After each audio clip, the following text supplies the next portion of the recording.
इस वीडियो में हम प्रेफर्ड कस्टमर की 6 महीने की पॉलिसी के बारे में बात करेंगे। बहुत सारे लोग होंगे जो फॉरएवर में जुड़े होंगे और प्रेफर्ड कस्टमर लेवल पर होंगे, उनके लिए यह वीडियो बहुत ही ज्यादा इंपॉर्टेंट है, तो इस वीडियो को पूरा देखिएगा।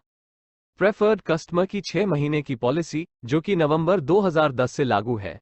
आप फॉरएवर लिविंग प्रोडक्ट्स में ज्वाइन हुए हैं और ज्वाइन होने की तारीख से 6 महीने तक प्रेफर्ड कस्टमर लेवल पर है, तो उसके बाद आप चाहे तो एक नया स्पॉन्सर चुन सकते हैं, यानी 6 महीने के बाद आप किसी दूसरे व्यक्ति के नीचे ज्वाइन हो सकते हैं।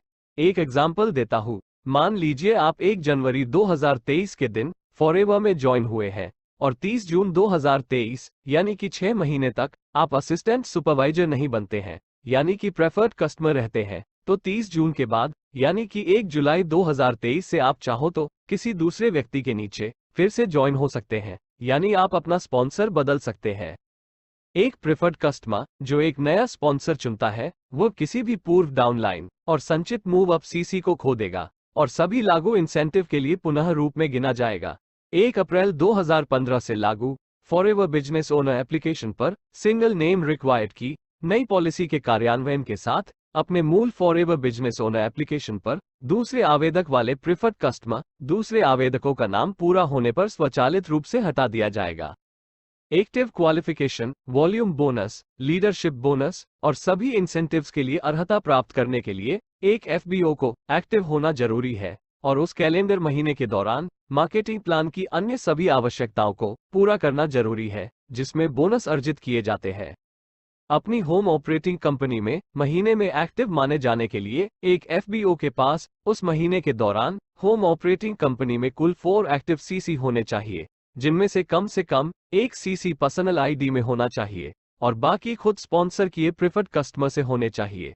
एक विदेशी ऑपरेटिंग कंपनी में महीने के लिए एक्टिव माने जाने के लिए उसे पिछले महीने के दौरान होम ऑपरेटिंग कंपनी में एक्टिव के रूप में योग्य होना चाहिए, या चालू महीने के दौरान उस विदेशी ऑपरेटिंग कंपनी में कुल 4 एक्टिव सीसी होने चाहिए, जिनमें से कम एक पर्सनल आईडी में सीसी होना चाहिए। एक्टिव क्वालिफिकेशन हासिल नहीं करने वाले असिस्टेंट सुपरवाइजर को उस महीने पर्सनल बोनस या प्रेफर्ड कस्टमर बोनस का भुगतान नहीं किया जाएगा। सुपरवाइजर, असिस्टेंट मैनेजर और मैनेजर जो एक्टिव क्वालिफिकेशन हासिल नहीं करते हैं, उन्हें उस महीने वॉल्यूम बोनस का भुगतान नहीं किया जाएगा। किसी एफबीओ द्वारा अर्जित कोई भी बोनस जो महीने के दौरान एक्टिव नहीं है, मार्केटिंग प्लान के अनुसार उसके एक्टिव अपलाइन एफबीओ को भुगतान किया जाएगा। एक एफबीओ जो एक्टिव नहीं होने पर किसी भी बोनस को प्राप्त नहीं कर पाता है, वो अगले महीने एक्टिव एफबीओ के रूप में बिना पूर्वव्यापी आवेदन के फिर से बोनस प्राप्त करने योग्य हो सकता है। बोनस और प्रॉफिट की गणना और भुगतान। सभी बोनस की गणना एफबीओ के मासिक रिकैप में निर्धारित बोनस रिकैप प्राइस यानी बीआरपी पर की जाती है। बोनस की गणना एफबीओ के उस समय के लेवल के अनुसार की जाती है जब प्रोडक्ट्स का ऑर्डर किया जाता है।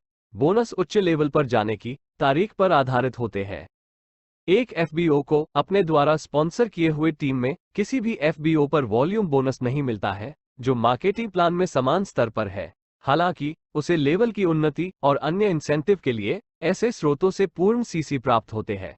मान लीजिए आप सुपरवाइजर लेवल पर है और आपके डाउनलाइन में भी एक व्यक्ति सुपरवाइजर है, तो उसमें से आपको वॉल्यूम बोनस नहीं मिलेगा, लेकिन आपको असिस्टेंट मैनेजर बनने के लिए जो सीसी चाहिए वो आपके नीचे के सुपरवाइजर में से आपको मिलेंगे।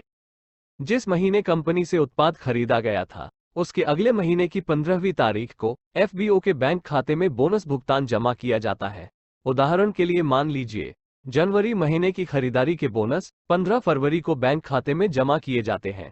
कमाई का सारांश, बोनस रिकैप स्टेटमेंट, अर्जित बोनस और अन्य डेटा www.foreverliving.com के माध्यम से ऑनलाइन उपलब्ध कराया जाता है। प्रेफर्ड कस्टमर द्वारा की गई खरीदारी पर उत्पन्न लाभ का भुगतान एफबीओ की बोनस राशि के साथ अगले महीने की 15 तारीख को किया जाता है।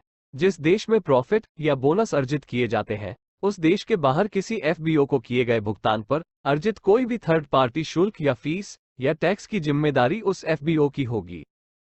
फॉरएवर बिजनेस ओनर यानी एफबीओ की 36 महीने की पॉलिसी, जो सितंबर 2017 से लागू और नवंबर 2020 में लागू है।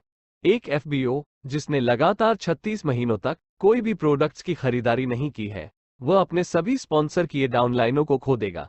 उसकी सारी डाउनलाइन उसके अपलाइन एफबीओ के नीचे चली जाएगी। यदि एफबीओ के पास अपनी टीम में पहली लाइन के मैनेजर है, तो ये सारे मैनेजर उसके अपलाइन एफबीओ के नीचे चले जाएंगे और उन सभी मैनेजरों को इनहेरिटेड मैनेजर यानी विरासत में मिले हुए मैनेजर कहा जाएगा। इन शॉर्ट, अगर आपको अपनी टीम को नहीं खोना है तो 36 महीनों में कम से कम एक बार आपको अपने पर्सनल आईडी में प्रोडक्ट्स खरीदना जरूरी है। तो ये था कंपनी पॉलिसी का चौथा chapter, bonus structure marketing plan. I hope कि आपको समझ में आया होगा। अगर आपको समझ में नहीं आया तो आप इस वीडियो को फिर से देखिए। जब तक समझ में ना आए तब तक देखें।